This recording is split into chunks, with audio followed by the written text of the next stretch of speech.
Hi, everyone. Welcome to yet another VSG Oceanside chat. We're so happy to have you. Some of you are longtime participants of our Oceanside chat series. Some of you are new. I hope you guys consider continuing on with us. We're so grateful for all of our speakers. We have amazing speakers from all different places that come and spend time with us and talk to us about their expertise. Today, we have Ken Hayes, who's actually done Oceanside chats for us before. You've been with us for the Summer Smasher program, which is also coming up. You've been a real longtime friend of VSG, so we appreciate having you. A little bit about Ken Hayes. He is the executive director at Cleantech Open, and he's been working in the, hold on, I'm sorry, I made a mistake and I totally closed out the bio. Your bio is very long. I don't want to do it off the cuff. So he joined Cleantech Open in 2017 as the executive director, and he's worked with helping startups grow, get funded, build value. 100 companies per year he assists in gaining funding and establishing corporate partnerships. And he's done this as a recovering entrepreneur himself. He's built and sold several companies in Europe and USA and in the ed tech and ad tech sectors. He's also the co-founder and venture partner of Canyon Creek Capital Fund 2, which is a VC focused on Southern California technology companies ranging from seed to Series A, and they've made 40 plus investments since 2014. He's also a member of the Pasadena Angels. I mean, whenever I read somebody's bio, I always think, how do you have time to do all that and also be here to talk with us? So thank you so much for taking time, Ken. You could lead more into your bio now, but I'm going to pass the mic.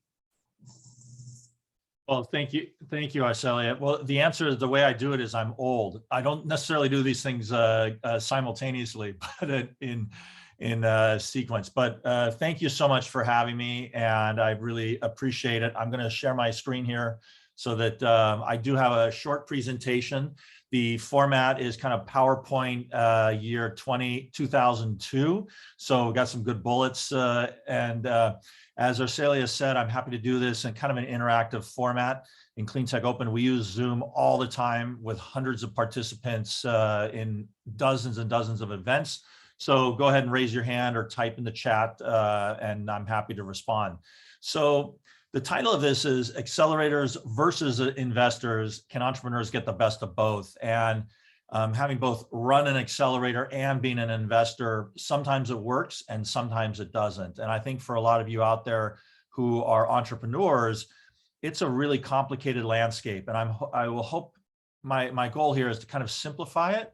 And I would love to hear if any of you have had any stories or experiences, and we can kind of diagnose that and learn from it, and the whole group can kind of share in that learning. So for me, I'm really in 2.0 of my career. I'm also kind of getting gray haired, and I've been around a bit. But I started out with an MBA and as an entrepreneur. And as Arcelia mentioned, I've started several companies. The best one I had a hit with was a Danish-based company where I lived in Europe for 13 years in the e-learning space. And I used that proceeds of that to basically leverage moving back to America with my family back to LA. And as a good friend of mine said, he goes, "You made enough money to retire, but not in Los Angeles." With 2 kids in private school. So I continue to be an entrepreneur here. I became an angel investor in the early 2000s and invested in companies like MindBody Online and through a group called the Pasadena Angels, which is a 100-member investor group. Some of you may have attended those events that they put on every month. They invest in about 25 companies a year at the seed stage. But I realized even as an angel, I couldn't get enough exposure.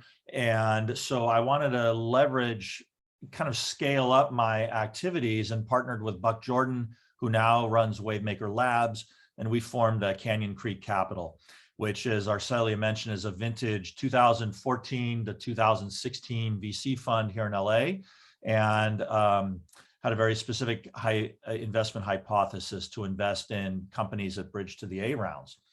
But again, we invested in 40 companies, and I wanted to do more at a larger scale. And in 2017, I read a book by Michael Bloomberg called A Climate of Hope, and where he and Carl Pope, who is the former head of the Sierra Club, together wrote a book about how clean tech and the climate tech opportunities are the greatest business opportunities of our generation, and are also critical to long-term survival and sustainability of our world. And that kind of opened up my eyes.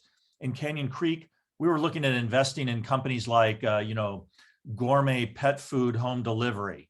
And no offense to anybody doing that, but that's not going to move the needle in terms of making our world a better place. And about the time when that epiphany happened for me, I was approached by the Cleantech Open that was looking for an executive director to run this organization nationally. And so for me, my Life 2.0 is about scale and positive impact. And that's how I came to run the Cleantech Open. Now I still run Canyon Creek and I'm still investing in companies, but really 90% of my energy now is focused on the accelerator. So, apropos that, I'm just going to spend a couple of slides on what the Cleantech Open is, because I have to do a shameless plug. We are actually looking for companies now to join the Cleantech Open, as well as business mentors, senior business people that might want to be involved in it. And the mission of Cleantech Open is to find, fund, and foster entrepreneurs that have big ideas that are going to address some of the biggest challenges in our environment and our society. So it's a really positive mission. I see my colleague Ryan has put a link. He'll put a link or two in the chat if you guys want to check it out. We are the world's largest clean technology accelerator. We're a nonprofit. We've been around for 17 years now. I've only been a part of it for about four and a half years. We have 1,000 volunteers around the country. We operate all through the country. We run one cohort a year from June through October, November, and we work with about 120 startups a year. So I'll explain. And by the way, we focus on companies that are in the early stages of their development. So typically, they've developed a pilot project. Maybe it's a technology spun out of a university. They're looking to raise seed funding, or they're beginning to talk to angels. They typically do not have revenue yet, so really early stage. And the vast majority of our companies are what we call hard tech. So it's a new technology, new chemical formulations, things like that. So quite different from, say, a consumer app that you might download from an app store. These are the sectors we work in, including energy, green buildings, transportation. Ag water waste is a huge growing area, especially here in California. Chemicals and advanced materials, as well as also software. So we define clean tech quite broadly. And you may hear about clean tech, climate tech, sustainability, circular economy. In our eyes, it's all pretty much part of the same sector. It's any technology that's reducing resources and becoming more efficient, or reducing pollution and impact. And we provide, as many accelerators, we provide a quite rigorous program of training, mentoring, showcasing the companies, helping those companies gain access to capital. And I put all this here just as an example of one accelerator, which happens to be the one I run, that I'll use as for some of our examples when I talk about what you as entrepreneurs should do in terms of navigating this environment. We focus very much in Cleantech Open in terms of what happens after Cleantech Open. So it's all about getting to the next step. We have these companies for about a 12-week period over a 4-month calendar phase. And so they're not with us forever. And it's really important to us that these entrepreneurs get to the next step, whether it's working with the national laboratories, getting funding from angels or VCs, or continuing to be engaged with other alumni and the program. So kind of using Cleantech Open as an example, I would say here are the kind of the key characteristics about accelerators. And even Viterbi Startup Garage is an accelerator, and there's other programs that USC runs. or is also involved in, like the I-Corps program that both Dave Eastman and I have been quite active in, which is run by the National Science Foundation. But kind of in general, the key characteristics of accelerators is that they have specific criteria to participate.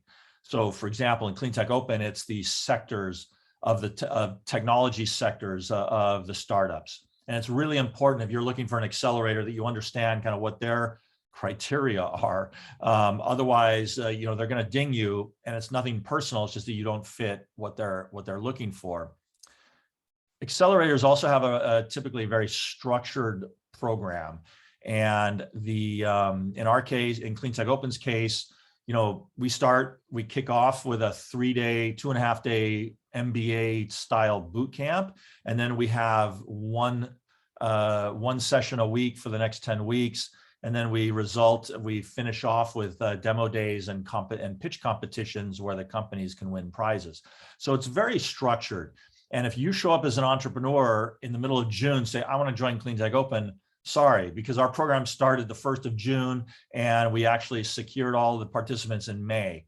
So it's really important that you understand the structure of the programs, kind of when they have applications and when the program runs for. Some programs like Techstars, they've got programs going on all around the world all the time, and they have rolling admissions. And others like Cleantech Open are much more specific. Part of that as well is that they have time. You typically have time limits. We're a 4-month program, and you know, it's not you typically don't join an accelerator indefinitely. You may become an alum of an accelerator, but usually you're not staying there forever. And you should have, and the accelerator typically have very specific goals. So for us in Cleantech Open, one of our key goals that we're measured on is do the graduates of Cleantech Open, do they get funded, or do they enter another next step program in their journey of growing? So we don't try to you know, you're not going to go through Cleantech Open and now suddenly you're becoming a billionaire. It's a phase of your journey. The other key characteristic of accelerators is usually that they have some kind of action plan that they want you to achieve. In our case, in Cleantech Open's case, it's planning to do investor events. We call them Investor Connect, but it could also be demo days, or it could be introductions to commercial customers. Plug and Play, which is an accelerator up in the Bay Area, really effective for companies that are looking to engage with commercial customers. They have a 3-month program where it's all about doing biz dev. And their specific action plan after the accelerator is, if you secure commercial deals, then they're interested to invest in you. I mean, it's very specific. So it's important for you as an entrepreneur to kind of understand that, like, what are you looking to get out of it? And then beyond that, every accelerator kind of has a variety of, you know, variations in what they cost. Some are free, some charge $50,000. Cleantech Open charges $1,350. So it's a quite modest amount, but it's enough that you're going to take it seriously. A lot of accelerators take equity, others do not. Cleantech Open doesn't take equity for going through the program. Techstars takes maybe 4 to 6%. But then they offer money they put cash into the startup as well. So, you know, at least they're getting something for their cash. And then accelerators are kind of all over the map in terms of their geolocation or their focus. There's an accelerator here in Los Angeles, or an incubator, Lacey, the LA Cleantech Incubator. They're looking specifically for companies in Southern California that are going to benefit life in Southern California.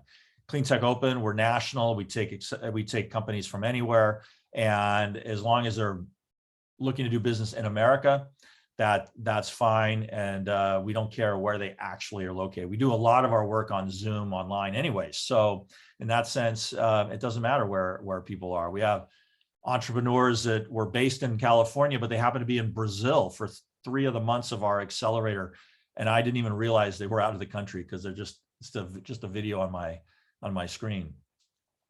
The final thing I wanted to mention about accelerators, that's really important for you to know as an entrepreneur is, are they putting money into your startup or are they taking money from your startup? And I think it's really, it's one thing to charge like a program, a modest program fee as we do. It's another thing if the accelerator is trying to make money off of the startups. So, you should be aware of that. If an accelerator is asking you for $20,000, $50,000 or 10 or 20% of your equity or things like that, they're looking to make money off of you. And, just have your eyes open that you're getting something out of it that's worth giving up that much of your company or that much cash. Most entrepreneurs by definition don't have a lot of cash laying around. And, there's some pretty philosophical arguments as to whether that's whether that's kosher about making money off of startups. I think, Arcelia, maybe you can confirm, but I think, for example, all the programs at USC are pretty much free, right? So yeah, it is. To be honest, operationally, it's also very nice to be able to provide free resources. You have to be, like you said, the criteria is there, so you have to qualify, right? It's not just like taking stray dogs and cats off the streets. I know Dave Eastman would say that I want to take every stray dog and cat off the street into the garage and help them to accelerate. But yeah, I mean, I think that your point is well made, that startups should be very careful about the relationships they build with certain programs that take a lot and don't really give. And every program is different. Just to note that, again, at the Startup Garage, we don't take equity for our teams that do have a year-long physical residency at the garage. At the same time, we don't fund the teams aside from the resources, the mentoring, et cetera, and the space that we provide. So as Ken, and we consider ourselves in that sense more of an incubator than an accelerator, because the program is 1 year long rather than a typical kind of 3-month program or less. But everybody's a little bit different. Yeah, and I think it's a challenge for entrepreneurs to kind of navigate that landscape and kind of understand. It's hard enough to decide, should you join an accelerator, and then you realize these accelerators serve different stages of companies. As I showed on the chart before, in Cleantech Open, we're looking for companies in pilot stage, pre-revenue, looking to get seed angel funding. That's totally different than a startup that does a late stage accelerator, like, let me see, for example, NREL, the National Renewable Energy Laboratory in Golden, Colorado. They run an accelerator called IN2. They're specifically looking for companies that are at the stage of doing large-scale testing with commercial clients. EPRI, the Electric Power Research Institute, same thing. I mean, they're looking for companies that might have done Cleantech Open 3 years earlier, and then they engage and do an accelerator program for later stage. So you as the entrepreneur, you kind of have to navigate all that, and sometimes I've seen entrepreneurs create literally spreadsheet matrices trying to map out the different accelerators and opportunities there. So turning attention to early stage investors, and then I'll start comparing and contrasting the two, what you get out of it. But generally, for early stage investors, they've also got a number of characteristics and different criteria that they're looking for. And I'm going to be, my comments are primarily focused on the early stage, what we call typically the first professional money into a company. And that consists typically of angels, whether they're members of an angel group or whether it's an individual angel or a so-called super angel.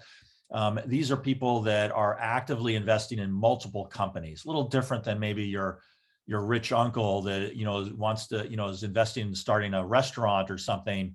There's a lot of angels out there that are specifically looking for different companies to invest in. In Los Angeles, we've got the Pasadena Angels, Tech Coast Angels, Keiretsu Forum, Golden Seeds. There's a number of angel groups that are active in LA, and they all have websites and a lot of criteria. I imagine other members like me are also participating in the Startup Garage. I think Dave knows many of them. But they're angels. And then you've got early stage funds in Los Angeles. An early stage fund like Wavemaker Labs is very active in the space. And again, they're looking at the same stage, but they're backed by institutional money. So whether it's pension funds or banks or wealthy family offices, they put together a fund, and then they're responsible for deploying that fund in a relatively short window. At Canyon Creek, we deployed somewhere around maybe up to $20 million over the course of deployment into 40 companies. My partner Buck and I looked at about 400 companies to make those 40 investments. And it was a job. I mean, actually, it was a hell of a lot of work, so much more than just kind of like a sideline hobby. But we're now responsible for managing that money for this group of investors that entrusted us with it. And then, you can also raise money from programs. So like Techstars is a good example, or even Plug and Play, where they do come with some money as a result of their program. Or maybe when you graduate, in Plug and Play's case, when you finish the accelerator, then they decide whether they invest or not. So, different ways to get that early stage money into your company. Key for all of them is they have typically very specific criteria, or what we call an investment hypothesis, to decide who qualifies and who doesn't.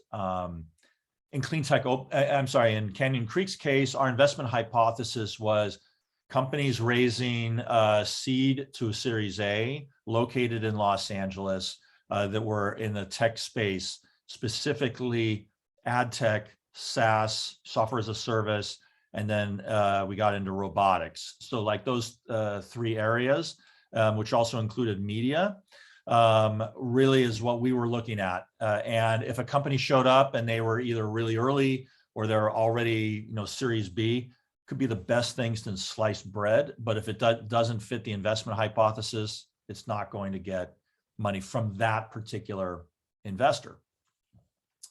So it's really important as you go in your journey and you meet investors out there, it's a fair question to ask them, what's your investment hypothesis?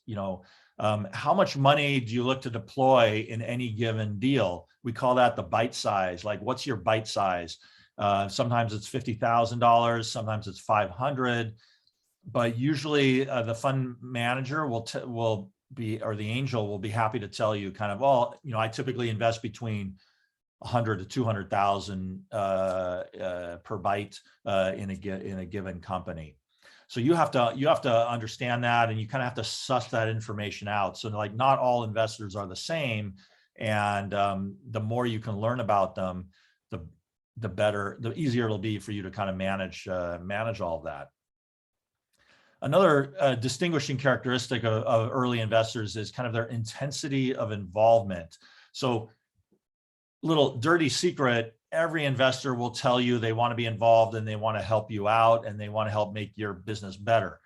But the dirty secret is most of them actually, it's not worth their time to spend a lot of time with you. And if they start having to spend too much time with you, then they're more likely to just write off your investment than they are to spend a lot of time with you, because it just isn't worth, they have an opportunity cost with their other investments. But it's always good to find out from them, like, how do you participate? Do you sit on the board of directors or a board of advisors, or are you just an observer?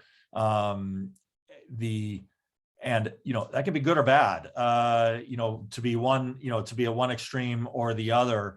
But to be honest, most investors are not going to think much about you unless you're like literally staring them in the face in a meeting, or maybe an investor update or something like that. There are certainly exceptions to that, and it's good to try to create a personal relationship with the investors you bring in, but most of them can't afford to have a lot of intensity of involvement with you. That's a little different from, say, an accelerator or a program like Viterbi, the Garage, where those programs are structured to have a lot of participation and involvement. let's see, the fifth thing I had here, excuse me just a second. Besides the intensity of involvement is who's really calling the shots? Is it you, the entrepreneur, or is it the investor, or is it the chairman of your board? That's not always obvious how that's going to work out until after you get the investor on board. And that's something you really need to find out. And one of the things that distinguishes accelerators and incubators from investors is that in an accelerator, they don't want to call the shots. Now, they're also typically not getting equity, but in any case, they're not getting a determining portion of equity to give them the right to call the shots. And for you entrepreneurs that are looking more for coaching, but don't necessarily want direction, that's when maybe accelerators may be more helpful to you at a phase than investors, in terms of the ones that are expecting to be involved and kind of want to call the shots. What we say on the board of directors, typically I sit on a number of boards, is whoever's the big dog calls the shots, and the big dog is whoever invested the most money most recently, because that person has the most to lose. And they're, pretty much everybody will turn around the table and say, okay, whoever the big dog is, that person's going to end up calling the shots. So it's important for you as an entrepreneur to understand that as you talk to these different investors. And then finally, the key thing with early stage investors is, are they helping you on your journey? And, there's a huge difference. We call it smart money versus dumb money. So dumb money would be like your brother-in-law that puts in $10,000 but doesn't otherwise know anything about your business, but they know you, but they don't know anything about what you're actually doing, versus a smart money investor who might be a strategic person. Maybe it's a retired person from the field that you're actually working in, who actually knows the field or knows a lot of people or can make a lot of introductions and can help you along on that journey. It's very important that you realize, what those differences are. And I would say getting the smart money in, or strategic investors, typically almost always helps get more smart money into your company. Now, I've had entrepreneurs say, I would rather just have a lot of dumb money because then I can call all the shots. But that often comes back to bite them, because those investors won't necessarily step up if you have a crisis or if you have to pivot.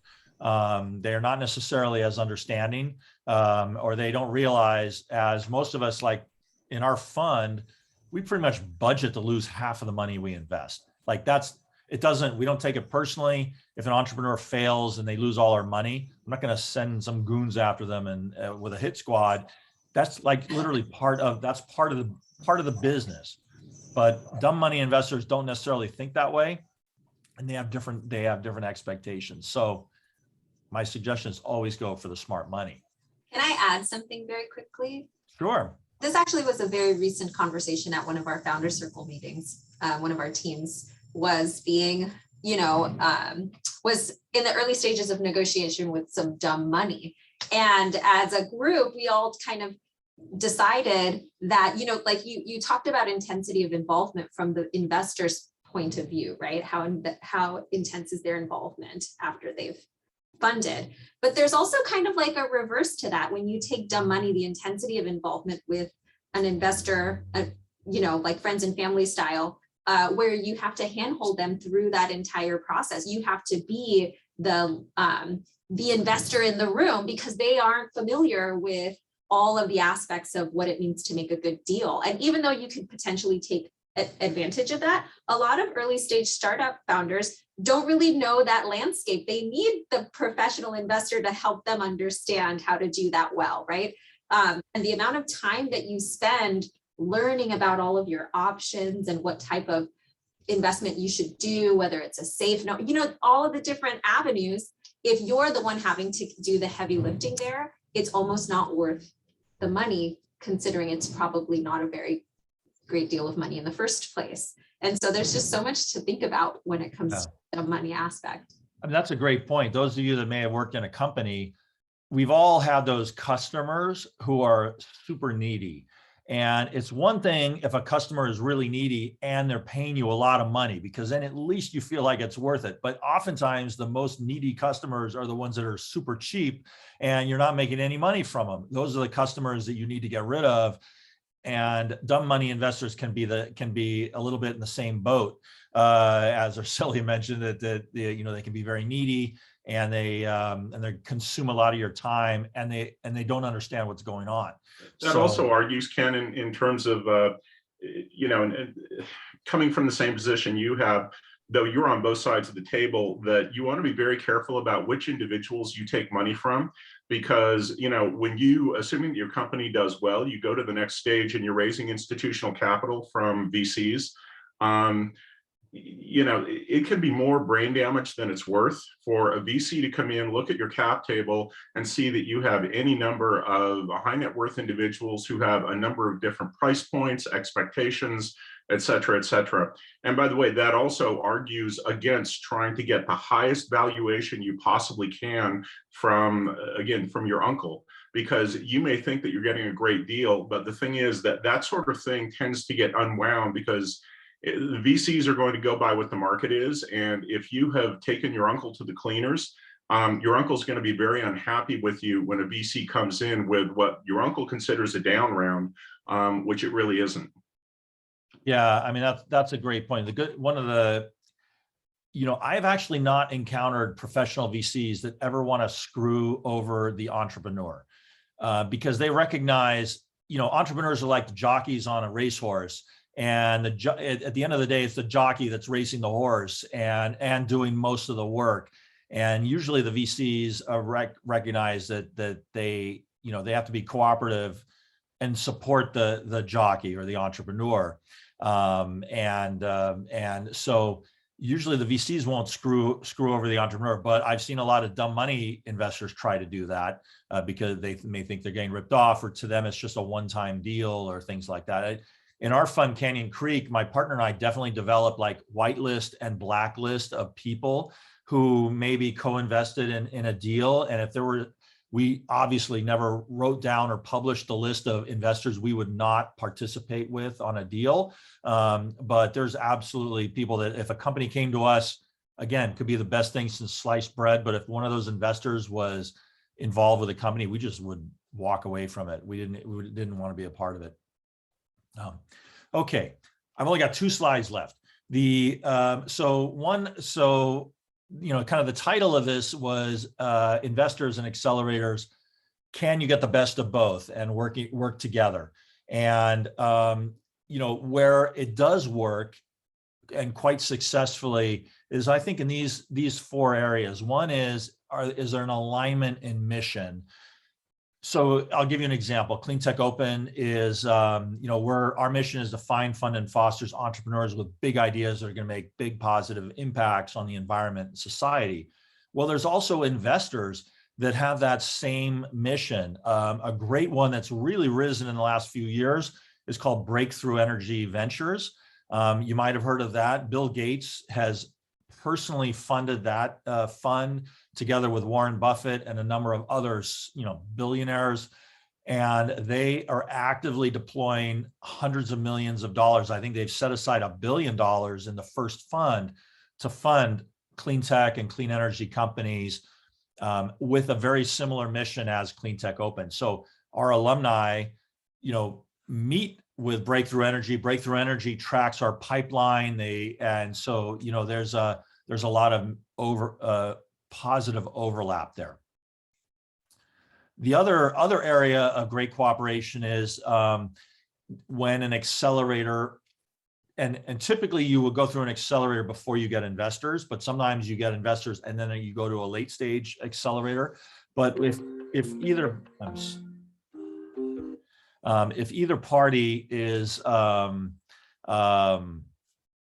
proactive in terms of helping the entrepreneur get to the next steps, that's really, really key.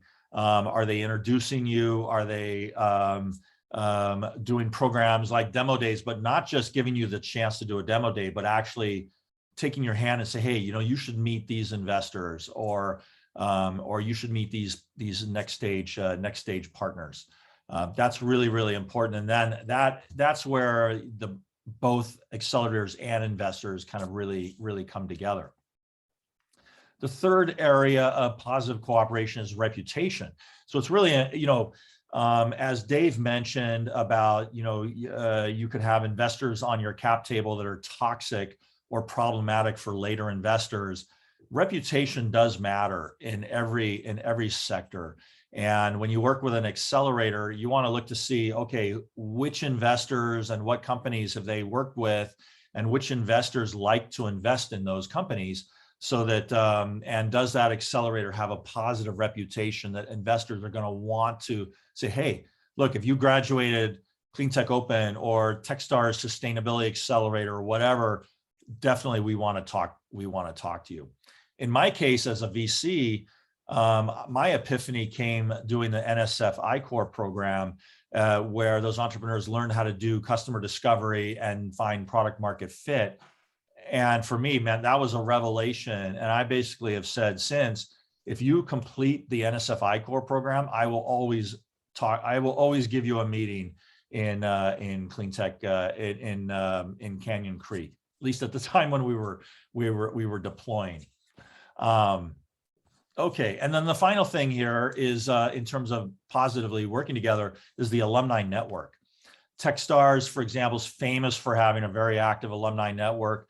We have an alumni network in Cleantech Open where alumni help each other out and participate in all of our events and things like that. They're always invited to come back and participate in events, and alumni help each other out. And that's also a good sign that entrepreneurs have gotten value out of a given program. But it interestingly also helps for those companies to get investment. So what we see is when an alum gets a fundraise from a given investor, that investor then becomes more interested to meet some of the other companies that from our accelerator. So that has a bit to do with the reputation, but it's really key in terms of providing extra value. Okay, I see Curling has his hands up. Go ahead and unmute yourself and ask your question. Hi, Ken. Great talk. I knew about you guys before. I'm part of a consortium called Startup San Diego, and we reach out to your groups, and I'm also part of like this Cleantech San Diego one. So great work. And Arcelia, David, always great to have these really good topics. One of my topics is on what you kind of touch about, this like blacklist, whitelist. We made a little list for a lot of our companies on like people who not to talk. But you have some tips on if someone doesn't have access to those lists or not, some due diligence that founders can actually have on that end to see if that is a right fit or things of that nature. Maybe one or two tips, Ken. Sure. There was every VC I know maintains these whitelists and blacklists. But they don't publish them. And on Twitter, there was a whole Twitter storm a couple of months ago of an entrepreneur who kind of developed their own whitelist and blacklist and published it and created a whole bunch of, it kind of stirred the pot. Interesting. Okay. When something like that gets published, that entrepreneur definitely will get absolutely cut off from certainly from everybody they blacklisted. But it's not really so much that you're trying to eliminate people or whatever. It's really more kind of you as an entrepreneur need to build up your experience with a lot of different contacts or investors in the space. And you kind of need a way to organize. Some people can do it in their head. I can't, but some people can, you kind of need to organize, who do I click with? Who do I work well with? And who am I just going to always be at loggerheads with, and then tend to gravitate towards the investors or even accelerators that you click with, who kind of, they get you get what they're doing, and the conversations are easy. That tends to make business easier. Ken, toward that end, I mean, one thing to note that you know, look, venture funds will have reputations as funds, but what really matters if you're an entrepreneur is who you're going to be working with. And, you know, individual partners will have different levels of interest in different sectors. And you want to make sure that you're going to be working with the person who goes out and recruits you, as it were, because, you know, it's not been unknown to have partners work really hard to bring in a deal. And then that partner is busy, as Ken noted, with, you know, 10 other boards that they're sitting on, or alternatively, even worse, the fund brings you in, the partner recruited you, and then they put an associate or a principal on your board. And they're the ones who are working with you closely. And they may be a wonderful person, but they are not bringing the experience and maybe not the personality to the table that you thought you were signing up for. That's great. I just have just a part two on that. We have a lot of later stage companies that do come to us, and they always ask like, should I go investing or should I do accelerator? Do you believe later stage companies, these are like companies we deal with, are like maybe 10 million ARR, right? Them going into accelerator, do you feel like that's a beneficial part for them? I have, yeah, that's my second question. That's all. Thanks. Yeah, no, that's a good question. So I think it's important to understand there's a lot of different accelerators cover all stages of a company. I've seen accelerators targeted towards mature companies where all the executives have been there for 10 years. And, you know, in some respect, everybody's like stuck in a rut. And there's actually accelerators for those companies in those situations. So I think it's important to, as an entrepreneur, certainly to recognize that there's accelerators for every stage of a company. And you have to make sure that the one that you apply to or are interested in is relevant for the stage of company you're in. So if you're already doing 10 million a year in revenue, an accelerator like Cleantech Open is not going to be relevant. I love you, and I wish you good luck, but you're not relevant for our program. And but usually the accelerators will be pretty clear about kind of what stages they work best at. And as an entrepreneur, you don't want to be either too early in their stage or too late in what they're good at, but try to seek something out in the middle. That's great. I'll add that also the relevance in your industry is important, right? You know, you can be really far along as a company, but have stagnated in your connections. And, you know, strategic investment, it can be within a company, but it can also be with an accelerator program. For instance, one of the teams at the garage has definitely been able to scale the way that they have because of their participation in additional accelerator programs that basically introduced them to everyone in that industry. And so it was worth the time that they spent because that accelerator program, it was international. They were working the craziest hours, plus the commitment to just participate pulls you away from all of the operations of the startup. So it's like a tender balance when you're in the later stage because you're operating at such a feverish pitch, but the intros and the connections were totally worth the rub for them. So I think, you know, being relevant in the stage, but also very relevant in the industry is a huge part. Yeah, for sure. And yeah, some accelerators are more general and others are more specific. And I think you as an entrepreneurs out there, you have to figure out, okay, where am I weak as an entrepreneur? Like where do I need to improve? And especially for a lot of technical founders, you know, business skills might be a big area to improve, but also the business network. It could be a huge benefit to these accelerators. So thanks, Arcelia. By the way, if you have more questions, put them in the chat. Here's my final slide, which is now we get to the conflicts.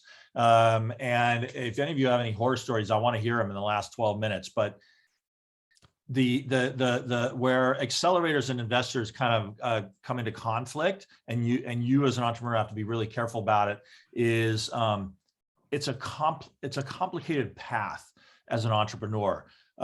Should I go through this accelerator before that one? When do I bring investors on board and things? There's a lot of choices, and it becomes overwhelming. And so part of what I mentioned with the whitelist and the blacklist is you need, as an entrepreneur, you also need to kind of organize the accelerators as well as the investors in your space and kind of keep track of them and understand like what sequence would you do different programs in.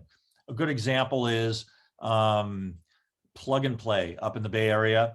As I mentioned, it's focused on biz dev for early commercial projects. Cleantech Open, I'm sorry, I don't even know if you guys can hear that ringing, but I certainly hear it. But Plug and Play up in the Bay Area, they're great for companies after Cleantech Open, but not for companies before Cleantech Open. So I mean, you need to figure out, kind of map out what in your space, what would work best. Second area of conflict is kind of unrealistic expectations of funding. You know, this, and I'm going to call out, I don't mean to call out Techstars, but 500 startups fell into the same boat.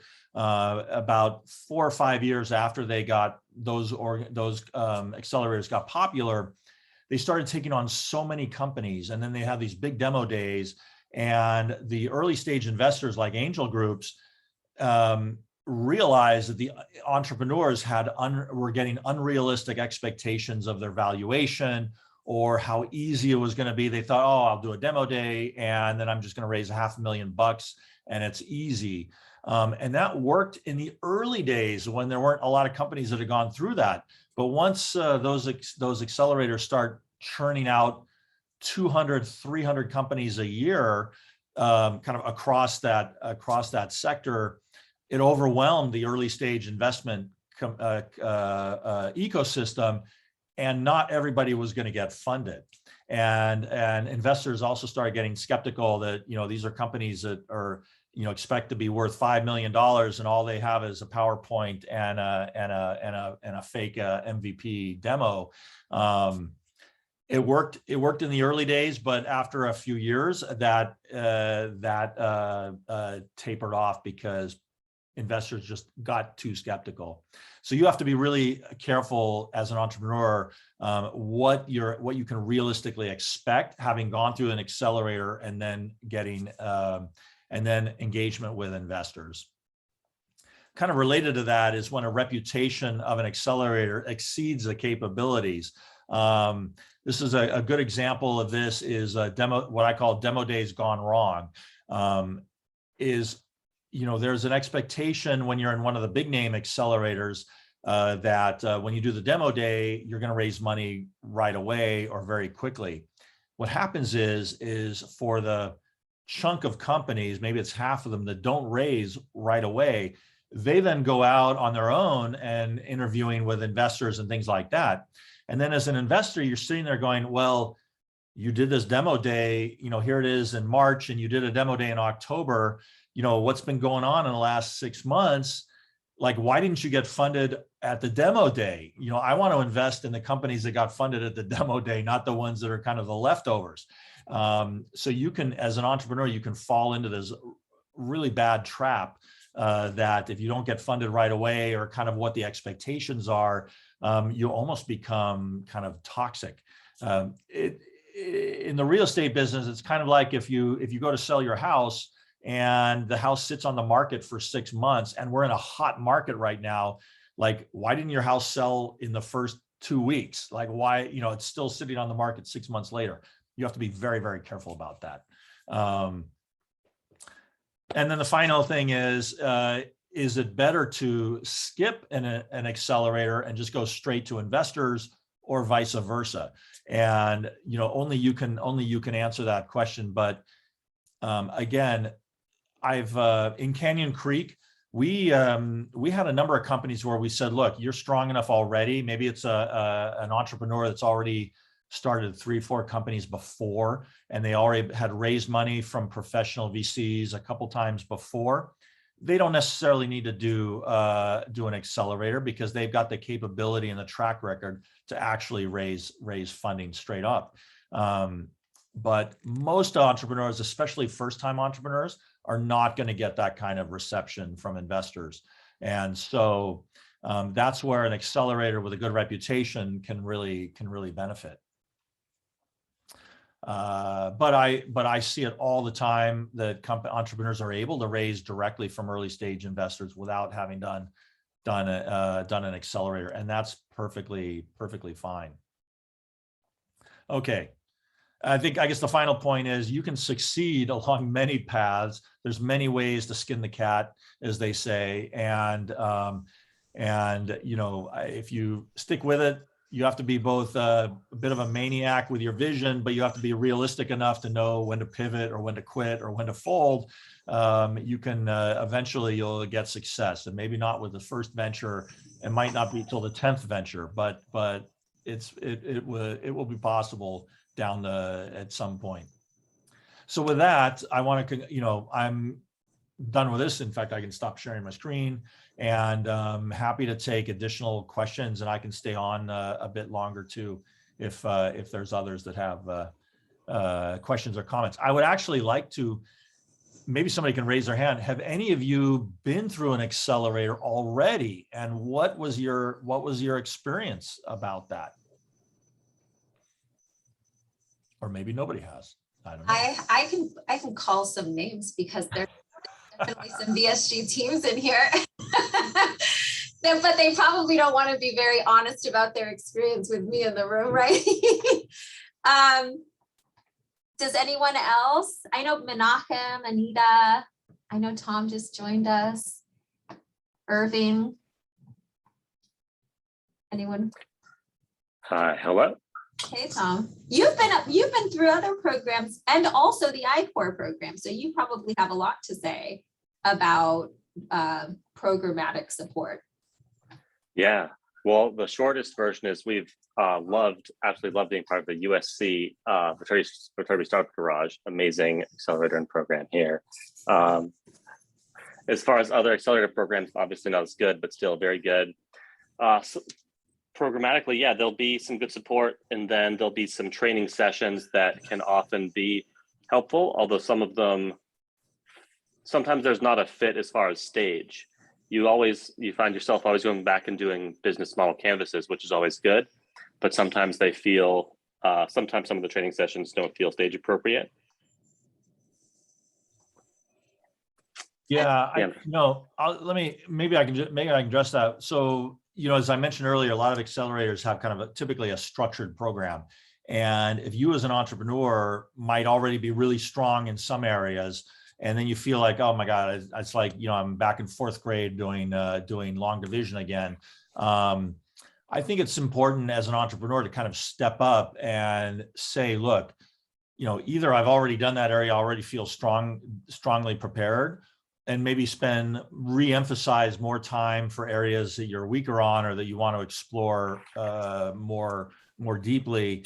We, like in Cleantech Open, we recognize that because we have, entrepreneurs have done it many times and others that are very first time. And we try to kind of gear up and down the intensity of the program based on what's appropriate for that entrepreneur. It's one reason why we match every entrepreneur to a mentor who's a senior business person and experience, and that mentor can kind of help guide the intensity of the program, so that if somebody's already knows how to do a basic financial model, well, then that week they'll spend more time doing maybe multiple financial scenarios or different product lines or different markets or things like that. So they're still working on the subject area, but to a more advanced level, more appropriate level. That makes sense. I was going to ask a question, Ken. Obviously you're a great resource. We have you here for an hour. But then all these fine people are going to go back to their lives. I'm wondering, do you know of any additional resources, websites, books, anything that you would say, this was great. I'm so happy I read this. This is something everyone should read, or this, something along those lines? I have my attention is so short that I actually don't spend a lot of time reading books, but I do follow quite a bit on Twitter, for example. I mean, there's a number of, we can all do this on Twitter. It's kind of create lists of people that you like to follow. And so that I track all the other programs in our space and things like that. In terms of books, trying to look around, I don't have it right in front of me, but there is a book about an overview of accelerators in kind of the cleantech space, for example. Yeah, I'll have to think. I may be able to send you a link, Arcelia, that you could send out For there. sure. Yeah, in the wrap up, I'll add it. Any like advice in terms of like, don't do that? You've seen it enough times, and every single time it's awful. Especially for earlier stage teams, right? It's like make or break moments for Sure. the regular basis. I think the most important thing is don't lie. There's a fine line between over promoting yourself, as commonly known as fake it till you make it, versus lying or hiding things. And for the accelerator, what we say is like, we want to know where the entrepreneur authentically is with their company at the time that they're applying to the accelerator, because we don't want to hear that you're already have all these customers and things like that if it's not true, because we're going to say, great, well, fine, you're like too far along for Cleantech Open, you're not appropriate for us. And likewise, we don't want to see that an entrepreneur actually is 100% perfect in every area of running their business, whether it's HR, marketing, tech, or whatever. First of all, that's not physically possible. So if you say you're perfect in everything, you're already lying. It's much better, and investors will go even more into diligence to find out, if you say, oh yeah, in my prior company, we were hugely successful and stuff like that. Well, if you were so successful, why are you here asking for money? To me, and most of the investors I know, what plays the attitude much better is to have confidence, but a realistic view of the world. And it's better to say, yeah, I have a great team. I'm great in marketing, and my CTO is great at development, but we're totally lacking in finance. We could really use my next big hire is somebody in finance.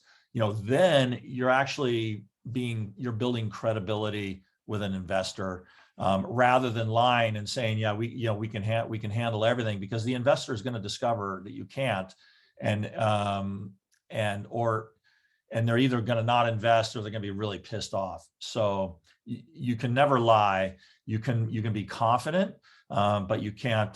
You have to be really, really careful with the fake it till you make it. There's a great case going on right now with Theranos. Elizabeth Holmes was a very charismatic young CEO out of Stanford, who hoodwinked a bunch of investors, and now she's been found guilty of actually doing that.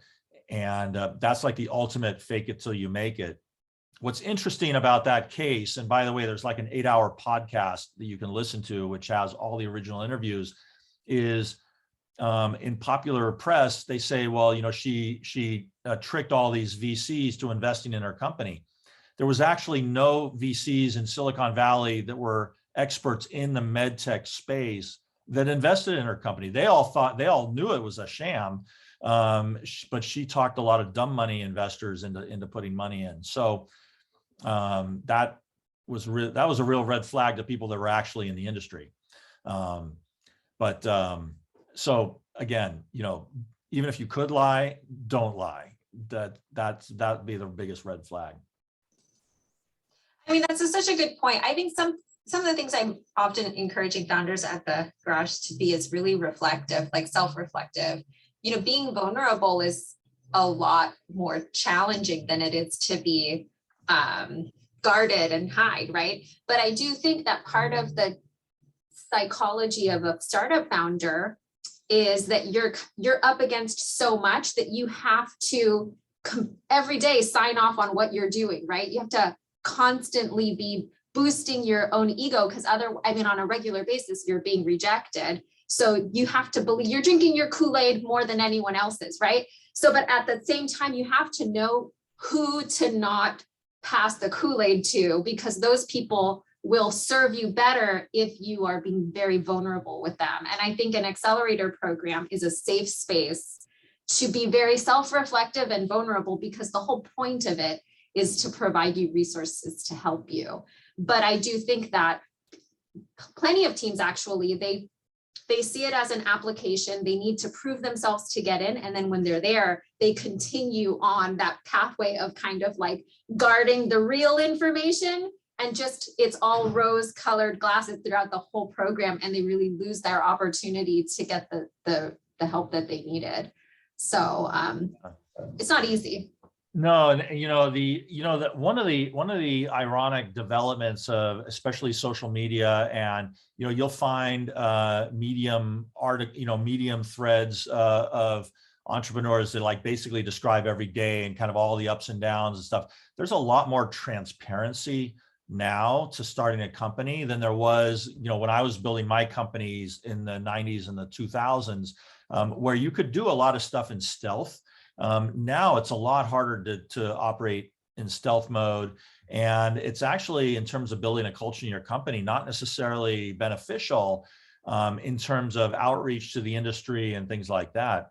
And because there's so much transparency, it's harder to maintain different facades to different people, because it's kind of like having, if your resume on LinkedIn is substantially different than a resume you send to get a job, at some point, they're going to put those two things together and figure out, like, why is there a mismatch here? It's almost better just to have the same story across all channels, so that you can maintain that authenticity, and you don't even have to try to drink the Kool-Aid. It's like, okay, this is the reality. We have confidence. We got a hell of a lot to do. We're going to fail along the way, and that's the way it is, rather than try to maintain this image of everything being perfect. So you mentioned the word safe space with accelerators. I often don't think of it that way, but you're absolutely correct. Is that, especially like working with your mentors and with the other companies, we actually, in Cleantech Open, even with 120 companies a year, very few companies are direct competitors. And it's an opportunity for those entrepreneurs to kind of share their experiences without feeling like they're going to get ripped off or their technology is going to be stolen or things like that. It's a great chance to get some peer feedback and to exchange experiences and things like that. A lot of investors, by the way, will do that with their portfolio companies too. Let's see, I think that's escaping me, who just had their big event here in LA last week. Maybe it was Wavemaker.